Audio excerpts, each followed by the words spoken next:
Naranasan nyo na po ba yung ibinuhos ninyo ang lahat-lahat sa inyo? Ang inyong galing, siguro ang tawag natin doon ay talino, ang inyong talento, ang inyong yaman, ang lahat ng mayroon kayo, pati na ang inyong buong sarili.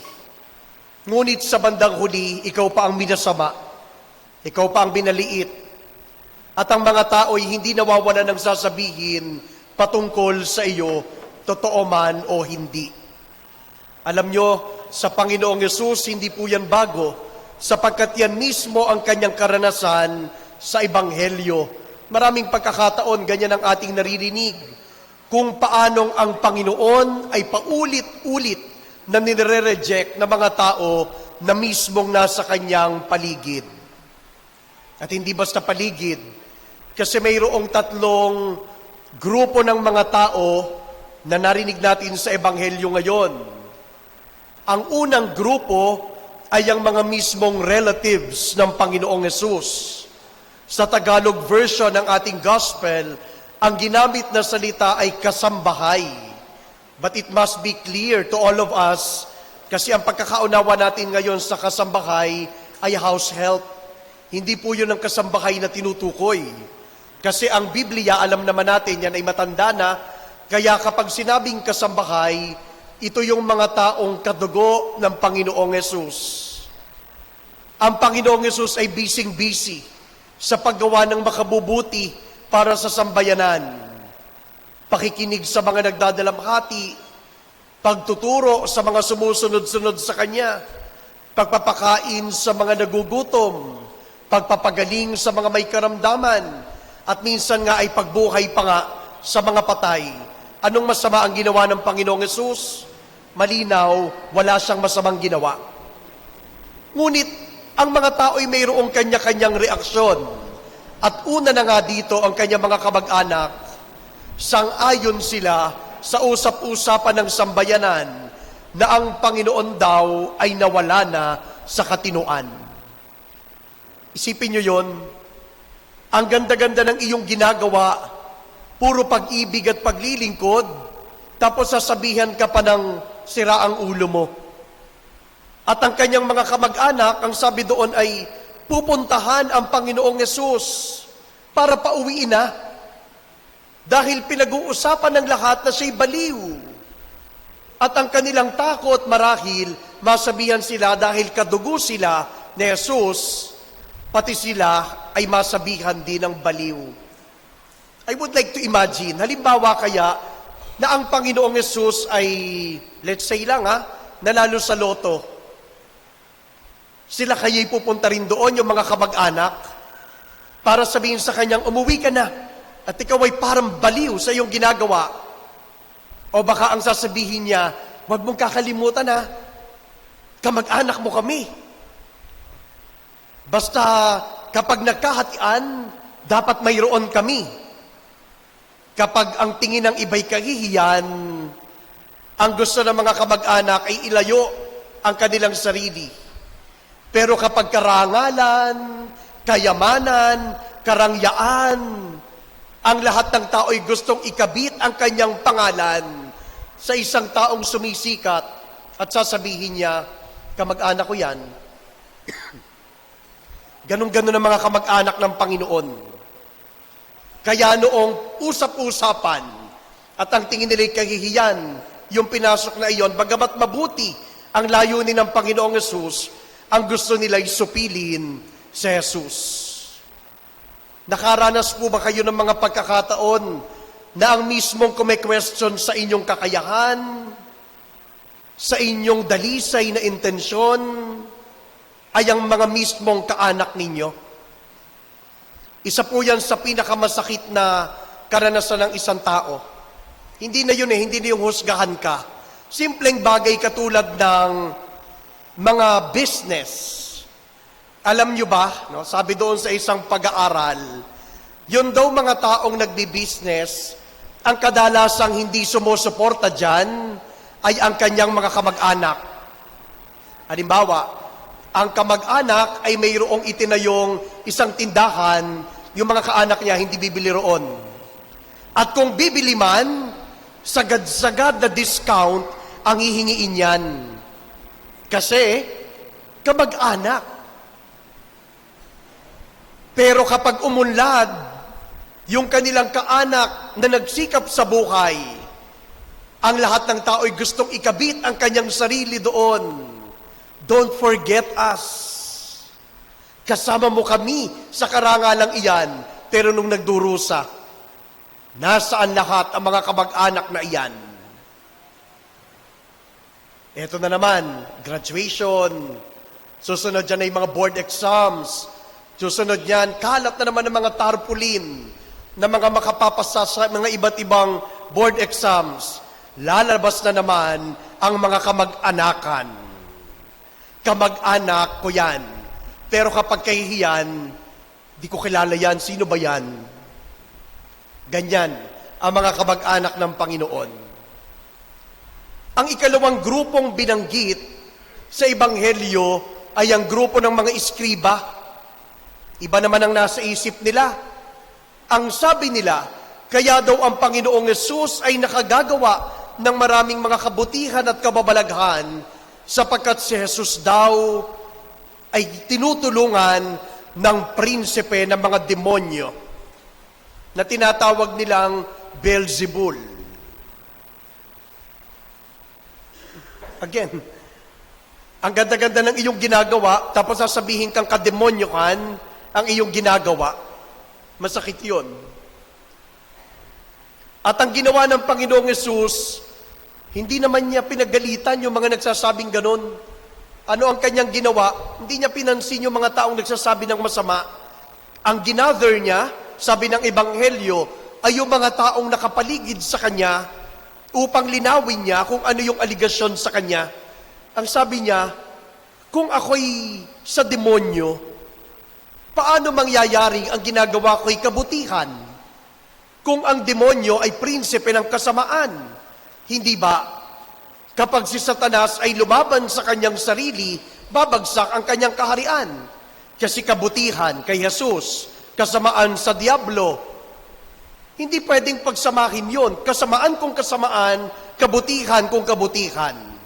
Kung ikaw ay sa Diyos, ikaw ay sa Diyos. Kung ikaw ay sa Diablo, ikaw ay sa Diablo. Hindi pwedeng magkasama sa iyo. Pipili ka ng isa.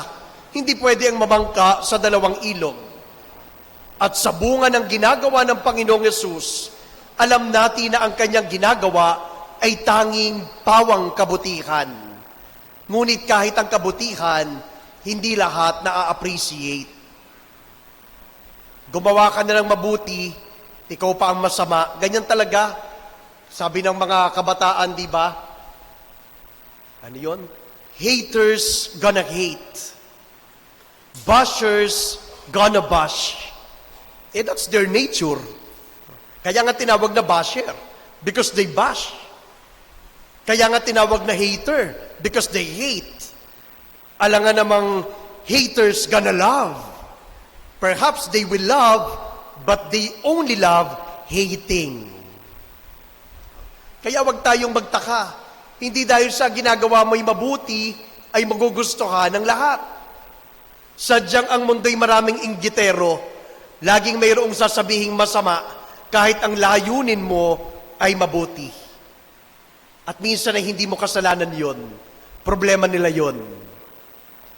Ano ang dapat nating gawin sa mga ganyang pagkakataon? Yung mga batong kanilang ipinupukol sa iyo, bato ng panlalait, ng pang-iinsulto, ng pagkikwestiyon sa iyong kakayahan, ipunin mo ang lahat ng iyon. At kapag mataas na, gawin mong apakan upang maabot mo ang iyong pangarap. If haters gonna hate, yung mga nagsisikap, they're gonna win. Hindi tayo titigil sa paggawa ng mabuti dahil lamang sa masama ang tansya ng iba sa atin. Gagawin natin kung ano ang tama. At sa tulong ng Diyos, magtatagumpay tayo. Ang panghuling grupo na dumating doon sa paligid ng Panginoong Yesus, ang sabi dito ay ang kanyang pamilya. Kasi sabi noong mga tao, habang ang Panginoon ngayon nagtuturo, ipinapaliwanag niya yung mga aligasyon sa kanya, and to refute it, biglang may lumapit. At ang sabi sa Panginoong Yesus, Guro, ang inyo pong ina at ang inyong mga kapatid ay naririyan sa labas. Ipinapatawag po kayo. Alam niyo ko, itong, especially this pericope of the gospel, ginagamit po ito ng ibang mga relihiyon na ayaw sa simbahang Katoliko. Ginagamit nila ito upang kanilang banatan yung dogma ng simbahan sa perpetual virginity of Mary. Di ba meron tayong 4 na katuruan tungkol kay Maria: Immaculate Conception, Theotokos, o siya'y nagdalang Diyos sa kanyang sinapupunan. Ang ikatlo, eto, bagamat siya'y nanganak, lalang ng Espiritu Santo, na natili ang kanyang pagkabirhen. Kaya nga ang tawag natin sa kanya'y the Blessed Virgin Mary, na hindi natin itinatawag sa mga taong nanganak na. Hindi mo pwedeng sabihin na ang nanganak ay virgin pa. Pero iba yun kay Mama Mary. She remained a virgin. At ang ika-4 na katuruan kay Maria, dahilan sa tatlong iyon, si Maria din ay naging karapat-dapat sa langit. Kaya't siya iniakyat sa langit, Assumption. At ang pag-aakyat sa kanya'y kaluluwa at katawan. Paanong ginagamit ito against Mama Mary? Di ba sabi, andyan po ang inyong ina at ang inyong mga kapatid. So sabi nung ibang mga relihiyon na galit sa atin, si Maria ay hindi virgin. Kasi sabi doon sa Ebanghelyo, mayroong kapatid si Jesus. Ganun ba yon? You can only understand this sa pamamagitan ng pagbalik sa original text. At ang original text ng Biblia ay in Greek. Nasa Griego. Ano ang ginamit na salita sa Greek? Adelphoi and Adelphai. Yun ay plural ng Adelphos and Adelphas. At ano naman ang ibig sabihin noon? Sisters and brothers. Pero sa Greek, kapag po sinabing Adelphoi and Adelphai, it does not necessarily mean na yun ay ugnayang dugo sa dugo.